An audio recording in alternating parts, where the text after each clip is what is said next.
So guys, जैसा कि हमने एपिसोड फर्स्ट में देखा कि फ्लैश ने मॉडर्न ब्रदर्स को खत्म कर दिया था और वो सिटी के लोगों की हिफाजत करने लगा था। फिर अब हमें दिखाया जाता है कि सिटी में एक बिल्डिंग में आग लगी होती है और वहाँ कुछ लोग फंस गए थे। तो फ्लैश सिस्को की मदद से उस जगह पहुँच जाता है और वहाँ सभी लोगों को सेफली बचा लेता है। तभी वहाँ सिस्को की लैब में कैथलीन आ जाती है, जो जब देखती है कि सिस्को और बेरी मिलकर लोगों को बचा रहे हैं तो बेरी को स्टार लैब में बुलाती है, जहाँ वो बेरी पर बहुत गुस्सा होती है कि तुम इस तरह से लोगों को नहीं बचा सकते, इससे तुम्हारी जान भी जा सकती है। तो बेरी उसे कहता है कि हमने यही तो तय किया था कि मैं मेरी फास्ट स्पीड से सभी की मदद करूंगा। तो कैथलीन उसे कहती है कि तुमने मुझे कहा था कि तुम उन सभी मेटा ह्यूमन को ढूंढोगे जिस पर उस ऊर्जा का असर हुआ था, लेकिन हमें मॉर्डन के बाद एक भी मेटा ह्यूमन नहीं मिला है। तो बेरी कैथलीन की बात नहीं सुनता और उसे कहता है कि यहाँ के लोगों को मदद की जरूरत है और हम मिलकर उन्हें बचा सकते हैं। तो कैथलीन गुस्सा होकर वहाँ से चली जाती है। सिस्को बेरी से कहता है कि क्या आज तुम्हारे साथ कुछ हुआ था, क्योंकि मुझे तुम्हारे सुर से पता चला है कि तुम्हारी धड़कन कुछ सेकंड के लिए बढ़ गई थी। तो बेरी उसे कहता है कि मुझे तो कुछ नहीं हुआ। तभी बेरी को जोए का कॉल आता है और उसे बताते हैं कि यहाँ एक गन शॉप में किसी ने एक मर्डर कर दिया है, इसीलिए हमें तुम्हारी जरूरत है। क्योंकि बेरी एक फोरेंसिक साइंटिस्ट होता है, बेरी जल्दी से वहाँ के लिए निकल जाता है, लेकिन वो अपने कपड़े चेंज करना भूल जाता है, इसीलिए वो वहाँ एक शॉप में कपड़े खरीद कर उस गन शॉप में पहुँचता है, जहाँ जोए को पता चलता है कि चोर अपने साथ बहुत सारी बंदूकें लेकर गया है। वो जब सीसीटीवी की फुटेज चेक करते हैं तो वो देखते हैं कि वहाँ एक ही आदमी था, लेकिन जब बेरी वहाँ की चेकिंग करता है तो उसे पता चलता है कि वो एक नहीं बल्कि 6 लोग थे, क्योंकि वहाँ 6 लोगों के जूतों के निशान थे। मगर अजीब बात ये थी कि सभी जूतों का साइज 10 नंबर थी। इससे बेरी को कुछ समझ नहीं आता। फिर बेरी लैब में जाकर उन सभी सबूतों की जाँच करने लग जाता है। वो अपनी पावर का भी यूज करता है, जिससे उसे चक्कर आने लगते हैं। तभी वहाँ आयरिस भी आ जाती है। वो बेरी से कहती है कि हमें यूनिवर्सिटी जाना है, क्योंकि यूनिवर्सिटी साइमन स्टेज को एक अवार्ड देने वाली थी और आयरिस को वहाँ जाकर साइमन स्टेज का इंटरव्यू लेना था, क्योंकि वो एक रिपोर्टर होती है जो बेरी के कहने पर ही रिपोर्टर बनी थी, क्योंकि बेरी ने उसे कहा था कि उसे साइंस के सारे रूल समझा देगा ताकि वो ठीक से इंटरव्यू ले सके। लेकिन बेरी फ्लैश बनने के बाद से बहुत बिजी हो गया था, इसीलिए आयरिस को कहता है कि मैं भूल गया। फिर वो दोनों उस फंक्शन में पहुँचते हैं जहाँ साइमन स्टेज को अवार्ड दिया जाता है। साइमन स्टेज एक साइंटिस्ट होते हैं जो सेलुलर क्लोनिंग पर काम कर रहे थे और वो स्टेज इंटरप्राइजेस के सीईओ होते हैं। आयरिस उनसे क्वेश्चन पूछने लगती है, लेकिन उनके क्वेश्चन का जवाब नहीं देते और वहाँ से चले जाते हैं। तभी वहाँ 6 गुंडे आ जाते हैं। ये वही गुंडे होते हैं जिन्होंने गन शॉप में मर्डर किया था और वहाँ से बंदूकें चुराई थी। वो वहाँ सभी की ज्वेलरी लूटने लगते हैं। बेरी भी ये सब देख रहा होता है, लेकिन वो आयरिस के साथ था, इसीलिए वो कुछ नहीं कर सकता था। एक गार्ड उन चोरों को रोकने की कोशिश करता है, लेकिन वो चोर गार्ड पर गोली चला देते हैं। तभी बेरी फुल स्पीड में दौड़कर उस गार्ड को बचा लेता है और उन चोरों को पकड़ने जाने लगता है, लेकिन तभी चक्कर आने की वजह से वो बेहोश होकर गिर जाता है, जिससे वो सभी चोर वहाँ से भाग जाते हैं। फिर हमें दिखाया जाता है कि जब बेरी की आँख खुलती है तो आयरिस उसके सामने होती है। आयरिस उसे कहती है कि तुम वहाँ से कैसे गायब हो गए थे। तो बेरी उसे झूठ कह देता है कि वो उन गुंडों की गाड़ी का नंबर देखने के लिए बाहर भागा था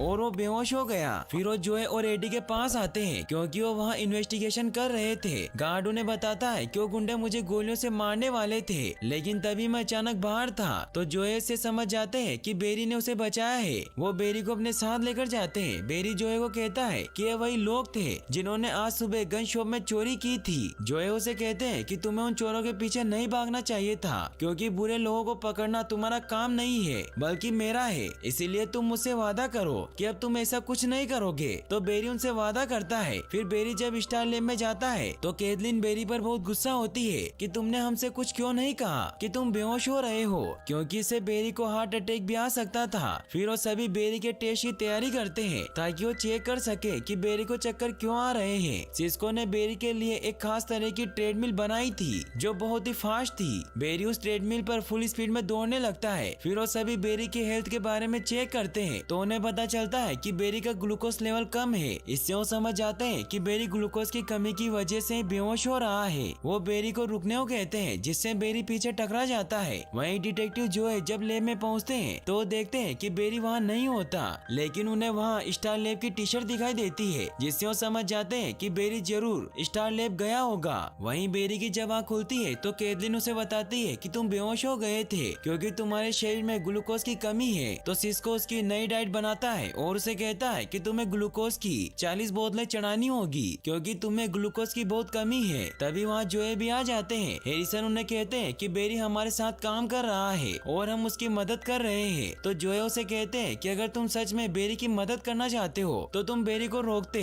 क्योंकि गुंडों को पकड़ना या लोगों को बचाना इसका काम नहीं है। जोए ऐसा इसलिए कह रहे होते हैं क्योंकि वो बेरी को अपने बेटे की तरह मानते थे और उन्होंने बेरी के डेड के जेल जाने के बाद से उसे पाला था, इसीलिए वो नहीं चाहते थे कि बेरी की किसी को बचाने में जान चली जाए। तो बेरी जोए को कहता है कि आपको वो आदमी याद है जो मौसम को कंट्रोल कर रहा था, ऐसे आदमी को आप और आपकी पुलिस नहीं रोक सकती। और उस रात जो धमाका हुआ था उससे साबित होता है कि उसके जैसे बहुत से लोग होंगे। तो जोए उसे कहते हैं कि तुम मेरे बेटे हो और तुम्हें क्या लगता है कि अगर तुम तेज भाग सकते हो तो तुम्हें कुछ नहीं होगा। तो बेरी जोए को कहता है कि मैं कोई बच्चा नहीं हूँ और आप मेरे पापा नहीं है, क्योंकि मेरे पापा जेल में है और उन पर गलत इल्जाम लगाया गया था। इसीलिए अगर मैं अपने डैड को नहीं बचा सकता तो मैं कम से कम उन लोगों की मदद तो कर ही सकता हूँ जो मुसीबत में है, और मैं ऐसा जरूर करूँगा। इससे जोए बहुत सैड हुए वहाँ से चले जाते हैं। वहीं हमें उस चोर को दिखाया जाता है जो साइमन स्टेक के सिक्योरिटी हेड मिस्टर जावा से मिलने आया होता है, क्योंकि वो कुछ भी करके साइमन स्टेक को मारना चाहता था।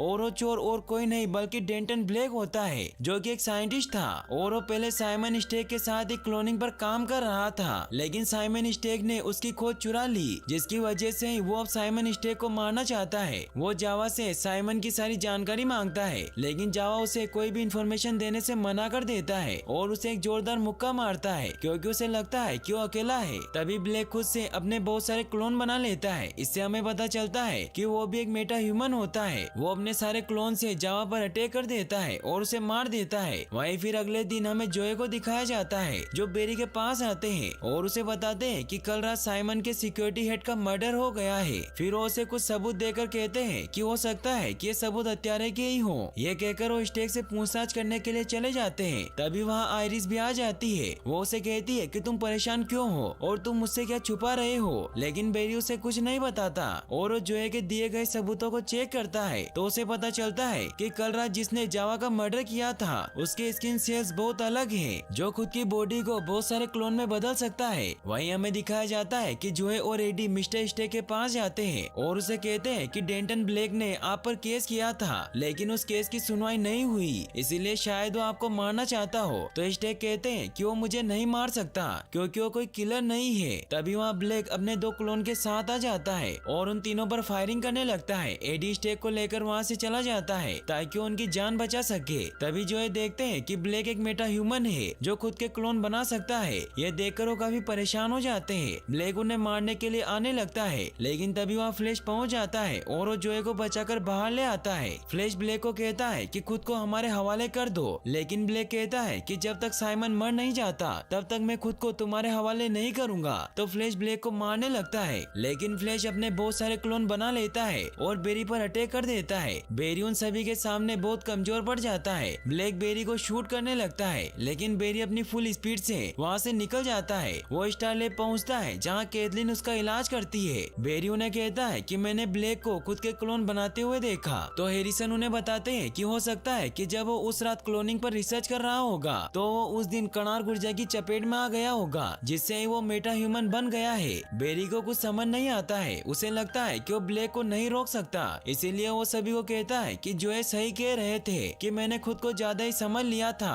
क्योंकि मैं एक इंसान से सही से लड़ नहीं पाता तो मैं ब्लेक को कैसे रोकूंगा, क्योंकि उसके पास तो पूरी फौज है। तो हैरिसन उसे कहता है कि मैं मानता हूँ कि तुम हार गए और हर बड़े काम में यही होता है। तो बेरी उन्हें कहता है कि मैं कोई बड़ा काम नहीं कर रहा था, मैं तो सिर्फ गलती कर रहा था। ये कहकर वो वहाँ से निकल जाता है। वो बहुत उदास होता है। वहीं हमें दिखाया जाता है कि हैरिसन जोए से मिलने आते हैं। हैरिसन जोए को कहते हैं कि सिर्फ हम ही सेंट्रल सिटी को मुसीबत से बचा सकते हैं। तो जोए उन्हें कहते हैं कि मैं सिर्फ बेरी को बचाना चाहता हूँ, लेकिन आपने तो उसे हीरो बनाने के चक्कर में मुसीबत में डाल दिया है। तो हैरिसन उन्हें कहते हैं कि ऐसा कुछ नहीं है, क्योंकि उसने अब ये काम छोड़ दिया है। इससे जोए बहुत हैरान होते हैं। हैरिसन उन्हें कहते हैं कि मुझे पूरा विश्वास है कि वो वापस जरूर आएगा, लेकिन वो बार बार अपने दुश्मन से हार जाएगा, क्योंकि उसे खुद पर भरोसा नहीं है। इसीलिए जब तक आप उस पर भरोसा नहीं करोगे वो खुद पर भरोसा नहीं करेगा। ये कहकर वो वहाँ से चले जाते हैं। वहीं हमें बेरी को दिखाया जाता है। वो आयरिस से मिलने आता है ताकि वो उसके आर्टिकल में मदद कर सके, जहाँ आयरिस उसे बताती है कि मुझे टॉपिक मिल गया है जो संजानी ताकत का है, जो सिटी में सभी लोगों को बचा रहा है। तभी बेरी को कैथलीन का कॉल आता है और उसे फौरन स्टारलैब बुलाती है। बेरी बहुत स्पीड में स्टारलेब पहुंचता है, जहां वो डेंटन ब्लेक को देखकर काफी घबरा जाता है। तो कैथलीन उसे बताती है कि असली डेंटन ब्लेक नहीं है, ये उसका क्लोन है, जिसे खुद मैंने तुम्हारे सूट पर मौजूद ब्लेक के ब्लड सैंपल से बनाया है। लेकिन बेरी को कुछ समझ नहीं आता कि ये क्लोन मूव क्यों नहीं कर रहा है। तो एडिसन उसे कहते हैं कि ये क्लोन बिना ब्लेक के काम नहीं कर सकते, क्योंकि जब हमने इसका दिमाग स्कैन किया था तो हमें उससे पता चला कि इन क्लोन का दिमाग रिसीवर की तरह काम करता है। तो कैथलीन बेरी को कहती है कि इसका मतलब ये है कि अगर असली ब्लेक को पकड़ लिया जाए तो ये सारे क्लोन बंद हो जाएंगे। तो बेरी उससे पूछता है कि मैं असली ब्लेक को कैसे पहचानूंगा। तो कैथलीन उसे बताती है कि ब्लेक को एक साथ बहुत सारे क्लोन को काबू करने के लिए ढेर सारी ताकत की जरूरत होती है। इसका मतलब ये है कि जो ब्लेक तुम्हें सबसे ज्यादा थका हुआ लगे, तुम्हें उसे ही पकड़ना है, वही असली ब्लेक होगा। फिर सिस्को बेरी को एक प्रोटीन बार देता है ताकि बेरी की ताकत बरकरार रहे। तभी अचानक ब्लेक का क्लोन एक्टिवेट हो जाता है, मगर तभी जोए वहाँ आकर उसे शूट कर देते हैं। बेरी एडिसन से पूछता है कि क्लोन एक्टिवेट कैसे हुआ।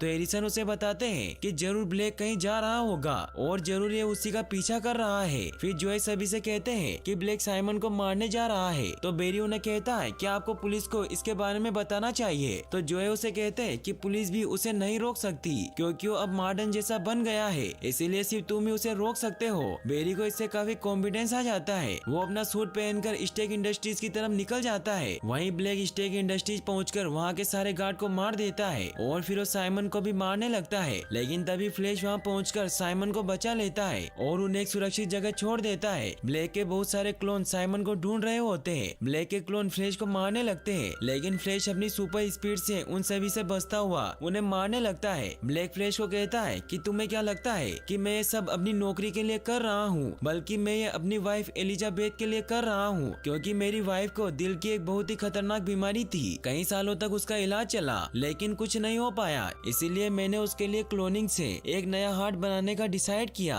मैं कामयाबी के बहुत करीब था, लेकिन उससे पहले साइमन ने मेरी खोज चुरा ली ताकि उसे नाम और शोहरत मिले, लेकिन इससे मेरी वाइफ की डेथ हो गई। फिर ब्लेक गुस्से में अपने बहुत सारे क्लोन बनाकर फ्लैश पर अटैक करने लगता है। वो फ्लैश को बहुत मारता है। फ्लैश उन सभी से बचकर वहाँ से निकलता है। तो कैथलीन उसे बताती है कि तुम असली ब्लेक को ढूंढना है। तो बेरी उन सभी को कहता है कि मैं यह नहीं कर सकता, क्योंकि यह नामुमकिन है। तो जोए उसे हौसला देते हैं कि कुछ भी नामुमकिन नहीं होता। बेरी को इससे बहुत जोश आ जाता है और वो ब्लेक के सारे क्लोन पर अटैक करके उन सभी में से असली ब्लेक को ढूंढने लगता है। तभी उसे असली ब्लेक नजर आ जाता है, क्योंकि उसे थकावट की वजह से पसीना आ रहा था। बेरी उसे पकड़कर उस पर अटैक करता है, जिससे ब्लेक बेहोश हो जाता है और सारे क्लोन डीएक्टिवेट हो जाते हैं। सभी इससे बहुत खुश होते हैं। तभी ब्लेक होश में आ जाता है और वो बेरी पर अटैक करने लगता है, लेकिन बेरी उसके सामने से हट जाता है, जिससे ब्लेक बिल्डिंग से नीचे गिरने लगता है। मगर फ्लैश उसे पकड़ लेता है, लेकिन ब्लेक अब जीना नहीं चाहता था, इसीलिए वो खुद ही अपना हाथ छोड़ देता है, जिससे उसकी डेथ हो जाती है। फिर हमें दिखाया जाता है कि जोए बेरी से मिलने आते हैं। वो उसे कहते हैं कि तुम गलत हो, कि तुम लोगों को इसलिए बचा रहे हो